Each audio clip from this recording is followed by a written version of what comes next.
మోదీ క్యాబినెట్లో రాష్ట్రం నుంచి ఇద్దరికి ఛాన్స్ దక్కింది. సికింద్రాబాద్ నుంచి రెండోసారి ఎంపీగా ఎన్నికైన కిషన్ రెడ్డికి క్యాబినెట్ బెర్త్ దక్కింది. ఆయన గతంలోనూ కేంద్ర మంత్రిగా పనిచేశారు. కేంద్ర హోంశాఖ సహాయ మంత్రిగా, కేంద్ర సాంస్కృతిక, పర్యాటక, ఈశాన్య రాష్ట్రాల అభివృద్ధి మంత్రిగా సేవలందించారు. ఇక కరీంనగర్ నుంచి రెండోసారి ఎంపీగా గెలిచిన బండి సంజయ్కు తొలిసారి మోదీ క్యాబినెట్లో స్థానం దక్కింది. ఆయన కేంద్ర సహాయ మంత్రిగా కాసేపట్లో ప్రమాణ స్వీకారం చేయనున్నారు. మోదీ క్యాబినెట్లో రాష్ట్రం నుంచి ఇద్దరికి ఛాన్స్ దక్కింది. సికింద్రాబాద్ నుంచి రెండోసారి ఎంపీగా ఎన్నికైన కిషన్ రెడ్డికి క్యాబినెట్ బెర్త్ దక్కింది. ఆయన గతంలోనూ కేంద్ర మంత్రిగా పనిచేశారు. కేంద్ర హోంశాఖ సహాయ మంత్రిగా, కేంద్ర సాంస్కృతిక, పర్యాటక, ఈశాన్య రాష్ట్రాల అభివృద్ధి మంత్రిగా సేవలందించారు.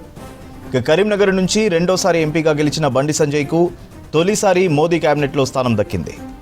ఆయన కేంద్ర సహాయ మంత్రిగా కాసేపట్లో ప్రమాణ స్వీకారం చేయనున్నారు.